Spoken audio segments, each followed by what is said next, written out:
Video शुरू होने से पहले दोस्तों चैनल को सब्सक्राइब जरूर करें, लाइक और कमेंट करना ना भूलें और हाँ, बेल आइकन दबाना मत भूलना ताकि आपको मिलती रहे ऐसी ही अद्भुत कहानियां हर दिन। अगर यहाँ कातिल भी होते तो क्या तुम सोचते हो मैं घायल हो जाता? दूसरे राजकुमार यूलाई के चेहरे पर हल्की सी तिरस्कार भरी मुस्कान थी। यूफिया ने जब बात समझाई तो उसका रवैया तोबा शियाओयाओ के लिए और ठंडा पड़ गया। यूफिया ने हल्की सांस ली और बोली, भाई, शियाओयाओ का वो मतलब नहीं था। वो तो बस तुम्हारी सुरक्षा को लेकर चिंतित था। दिल पर मत लो। पर वो जानती थी उसका भाई घमंडी है और शियाओयाओ की बात उसने गलत समझ ली थी। बहन, ज्यादा मत समझाओ, मुझे सब पता है, यूलाई ने ठंडे लहजे में कहा। राज्य का भविष्य वही था, महान यू अमर वंश का उत्तराधिकारी। और तोबा शियाओयाओ चाहे जितना भी प्रतिभाशाली क्यों न हो, अंत में वो उसका अधीन ही रहेगा।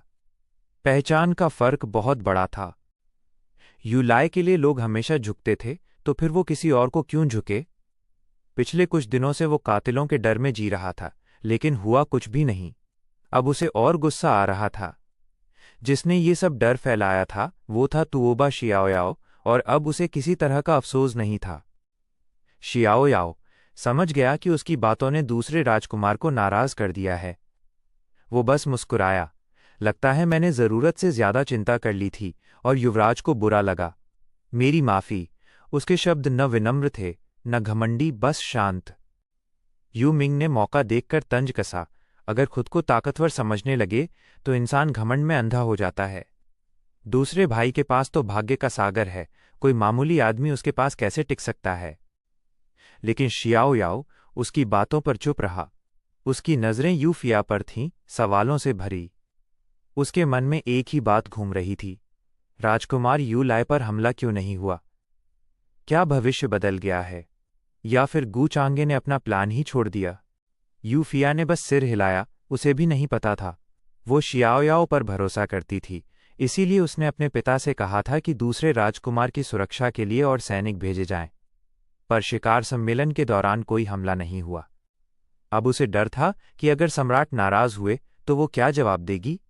शियाओयाओ के मन में शक था, क्या गू चांगे ने ये जानकर कि सम्राट ने सुरक्षा बढ़ा दी है, हमला रोक दिया? उसे लगा शायद गू चांगे का कोई जासूस यू सम्राट के दरबार में है। सब योजनाएं जो उसने बनाई थीं अब धरी की धरी रह गईं। उसका मकसद था कि वो हत्या रोककर सम्राट का विश्वास जीत ले और दूसरे राजकुमार से दोस्ती कर ले। अब सब व्यर्थ लग रहा था। यूफिया ने उसकी चिंता देखकर कहा, चिंता मत करो, मैं पिता को सब समझा दूंगी। अभी वो दोनों बात ही कर रहे थे कि दूर से एक अजीब सी धुंध उठी। काले कोहरे के बीच से एक आवाज गूंजी, तो यही हैं इस पीढ़ी के सारे प्रतिभाशाली लोग? कुछ खास नहीं दिखे। सबने देखा एक बैंगनी चोगा पहने लंबा आदमी धुंध से बाहर आ रहा था। उसके चारों ओर हल्का सा ग्रे धुआं फैला था। उसकी मौजूदगी मानो हवा को रोक दे, एक अनदेखा डर जो सबके दिल में उतर गया। उसके पीछे कई जीव थे, कुछ मनुष्य, कुछ अन्य जातियों के। सबके चेहरों पर असीम शक्ति की छाप थी। लोगों के दिल दहल गए।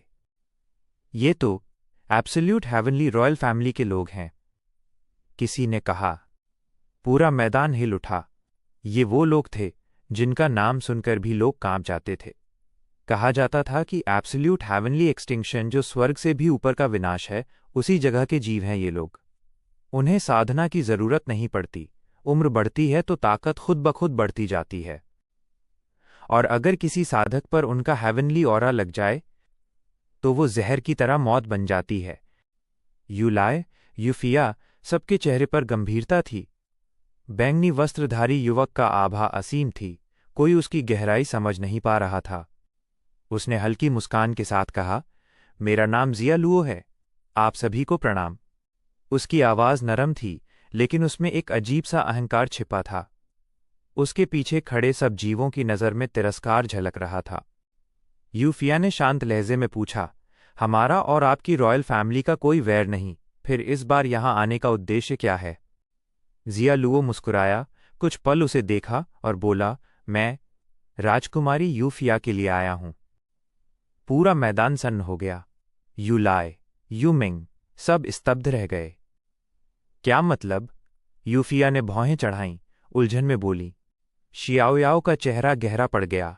वो जानता था, यही वो क्षण है जिसे उसे रोकना होगा। इस जन्म में वो नहीं चाहता कि यू फिया उस आग के कुएं में गिरे। यूमिंग ने धीरे से कहा, क्या वो शादी का प्रस्ताव लेकर आया है? जियालुओ मुस्कुराया, बिल्कुल सही। क्या? सब चौंक पड़े। एब्सोल्यूट हेवनली इंपीरियल कोर्ट का राजकुमार एक अमर राज्य की सीमा पार कर सिर्फ शादी का प्रस्ताव लेकर आया? यूफिया जितनी सुंदर थी, उतनी ही दृढ़ भी। कई लोग उसका हाथ मांग चुके थे, लेकिन अब ये खबर तो आसमान से गिरी बिजली जैसी थी। यू लाए की आंखों में तेज चमक उठी। तुम मेरी बहन से विवाह करना चाहते हो? जियालुओ शांत स्वर में बोला, हाँ, यही मेरा उद्देश्य है। और मेरी सच्चाई दिखाने के लिए मैं एक वादा करता हूं कि आने वाला एब्सोल्यूट हेवनली एक्सटिंक्शन महान यू अमर वंश की भूमि को छुएगा भी नहीं। ये सुनकर सबके चेहरे का रंग उड़ गया। वो विनाश जिसे स्वर्गीय संप्रदाय भी रोक नहीं पाते, अगर सचमुच बच गया तो ये राज्य अमर हो जाएगा। लेकिन किस कीमत पर? यूफिया के होंठ सूख गए। वो कुछ कहना चाहती थी, पर शब्द नहीं निकले। इस घटना ने शिकार सम्मेलन को तुरंत खत्म कर दिया। धुंध हट गई, पर सबके दिलों में भय का साया रह गया। अब सम्राट यू अपने विशाल जहाज पर खड़े थे। उनके सामने जियालुओ विनम्रता से झुका और बोला, ये पत्र मेरे पिता ने स्वयं लिखा है। इसमें वो सब शर्तें हैं जो हम विवाह के बदले देंगे। पत्र पढ़ते ही सम्राट की आंखें चौंधिया गईं। कुछ क्षण के लिए वो सन्न रह गए, फिर मुस्कुराकर बोले, विवाह का मामला छोटा नहीं है। हम राजधानी लौटकर विचार करेंगे, फिर उत्तर देंगे। जियालुओ बोला, अवश्य, मुझे भी आपके राजधानी के वैभव का दर्शन करना है। सम्राट हंसे, तो फिर यही सही। मंत्रियों ने समझ लिया, सम्राट इस प्रस्ताव में रुचि ले चुके हैं। राजकुमारी की मर्जी अब किसी ने नहीं पूछी। यूफिया चुप थी। वो जानती थी, राजघराने में पैदा होना मतलब अपनी किस्मत खो देना। शियाओयाओ का चेहरा शांत था, पर भीतर उथल पुथल मच रही थी। वो फट पड़ना चाहता था, पर जानता था अभी कुछ भी बोलना मूर्खता होगी। तभी जियालुओ ने अचानक अपनी नज़र घुमाई और सम्राट के पास बैठे गू चांगे की तरफ देखा। क्या आप वही हैं जिनके बारे में मैंने अपनी राजकुमारी बहन से सुना है? गू चांगे जिसके किस्से पूरे क्षेत्र में गूंजते हैं। गू चांगे मुस्कुराया, जियालान, तुम्हारी बहन है ना?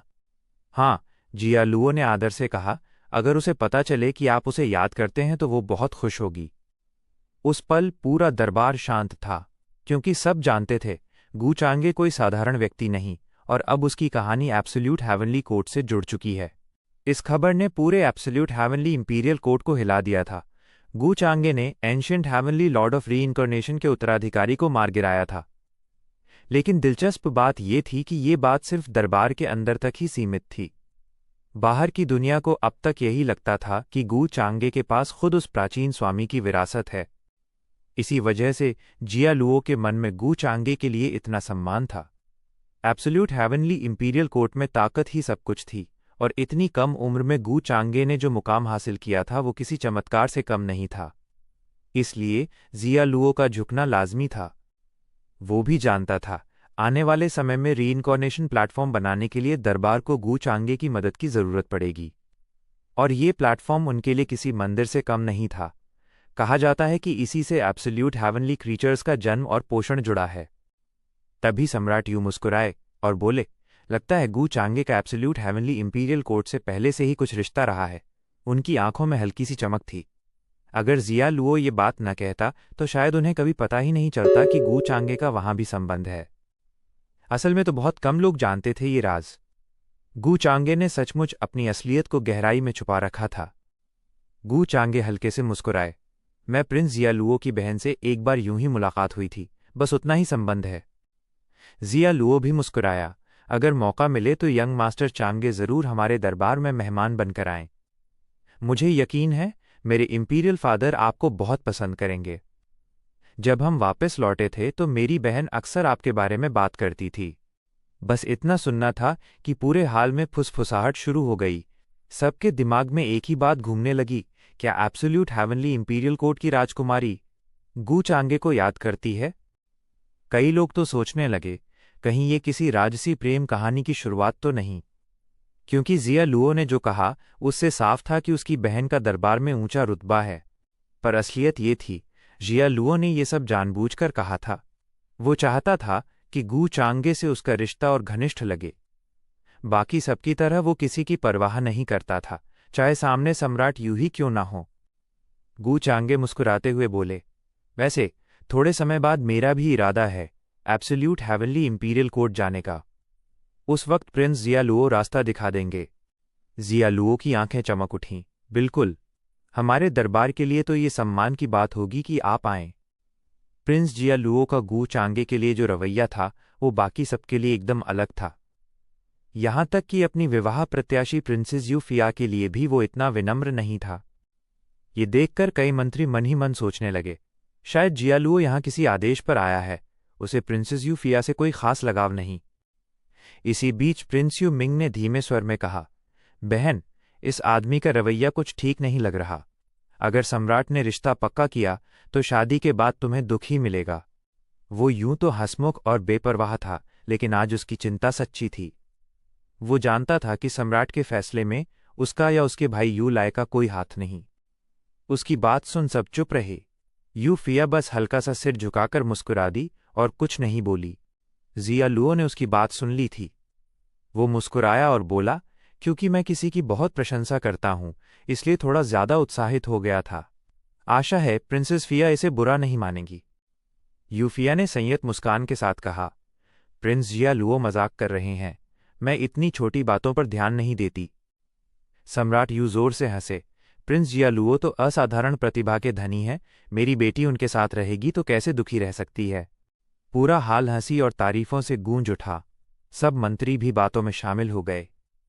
सिर्फ तोबा शियाओ याओ चुपचाप बैठा रहा, उसकी निगाहें बार बार यूफिया पर जा टिकतीं। वो अंदर से बेचैन था। प्रिंस जियालुओ के आने के कारण शिकार सम्मेलन को बीच में ही खत्म करना पड़ा। मंत्रियों ने विजेताओं की सूची घोषित की और पुरस्कार भी दिए गए। तोबा शियाओयाओ ने अपनी ताकत सबके सामने रख दी थी। हालांकि किसी को नहीं पता चला कि वो कलरफुल एक्सक्विजिट टावर से जिंदा कैसे लौटा, ये अब एक रहस्य बन चुका था। लेकिन फिर भी उसका नाम टॉप 5 में आया। उसका प्रदर्शन इतना भयानक था कि कई शाही घराने के बच्चे भी उसका मुकाबला नहीं कर पाए। यहां तक कि उसकी दूसरी बहन भी टॉप 30 में मुश्किल से जगह बना पाई। बाद में सारे योद्धा और सेनापति अपने अपने जहाज़ों से लौट गए। सम्राट यू बेहद खुश थे। उन्होंने इनाम बांटे, भोज रखा और बहादुर युवाओं को खजाने व नई कलाएं प्रदान की। वो इसलिए भी राहत महसूस कर रहे थे क्योंकि दूसरे राजकुमार यूलाई पर हुआ हमला विफल हो गया था। भोज में सभी मंत्री तुओबा शियाओयाओ के बारे में बातें कर रहे थे। इतनी ताकत पहले क्यों छुपाई थी, पर किसी ने सीधे सवाल नहीं किया। सम्राट यू ने मौका देखकर यूफिया से पूछा, तुम्हें कैसे पता चला कि कोई यू लाए पर हमला करने वाला था? यूफिया ने बस इतना कहा, कुछ अफवाहें सुनी थीं, पर पक्की जानकारी नहीं थी। क्योंकि वो गू चांगे का नाम नहीं लेना चाहती थी। वो जानती थी कि अगर सम्राट को पता चल गया कि गू चांगे ने ही कभी यू लाए पर हमला कराने की बात की थी तो सब कुछ बर्बाद हो जाएगा। भोज में तुओबा शियाओयाओ सबकी नज़रों में छा गया। कई मंत्री अपनी बेटियों को उसके करीब भेजने लगे। क्योंकि वो अविवाहित था, उसके पिता बड़े मंत्री थे और उसका भविष्य उज्ज्वल लग रहा था। पर तुओबा शियाओयाओ ने सबको विनम्रता से मना कर दिया। वो शांत था, भावनाओं से परे। तभी गूचांगे ने मुस्कुराते हुए अपना प्याला उठाया। लगता है तुओबा परिवार का तीसरा बेटा बड़े सपने रखता है। क्यों न हिज मैजेस्टी इस मौके पर उसे किसी राजकुमारी से विवाह का वरदान दे दें? पूरा दरबार सन्न रह गया। सबकी नजरें तुओबा शियाओयाओ पर टिक गईं। गूचांगे ने खुद उसके लिए रिश्ता मांगा था। तुओबा युनतियन के चेहरे पर गर्व झलकने लगा। उसे लगा गूचांगे ने उसके बेटे को पसंद कर लिया है, अब उसका घराना ऊंचाइयों पर पहुंचेगा। लेकिन तुओबा शियाओयाओ के चेहरे पर तनाव था। उसके हाथ में पकड़ा प्याला ठंडा पड़ चुका था। दिल में एक बुरा एहसास था, गूचांगे के मन में जरूर कोई चाल चल रही है। सम्राट यूं हंस पड़े। यंग मास्टर चांगे ने सही कहा, इतना होनहार युवक मेरी बेटी के लायक है। क्यों ना आज ही ये रिश्ता तय कर दिया जाए। और उनकी निगाह तुओबा शियाओयाओ पर टिक गई। आंखों में प्रशंसा थी, पर हवा में साजिश का एहसास भी। अगर आपको ये कहानी पसंद आई हो तो वीडियो को लाइक करें, दोस्तों के साथ शेयर करें और चैनल को सब्सक्राइब करना न भूलें। बेल आइकॉन ज़रूर दबाएं ताकि आपको और भी दिलचस्प कहानियाँ मिलती रहें।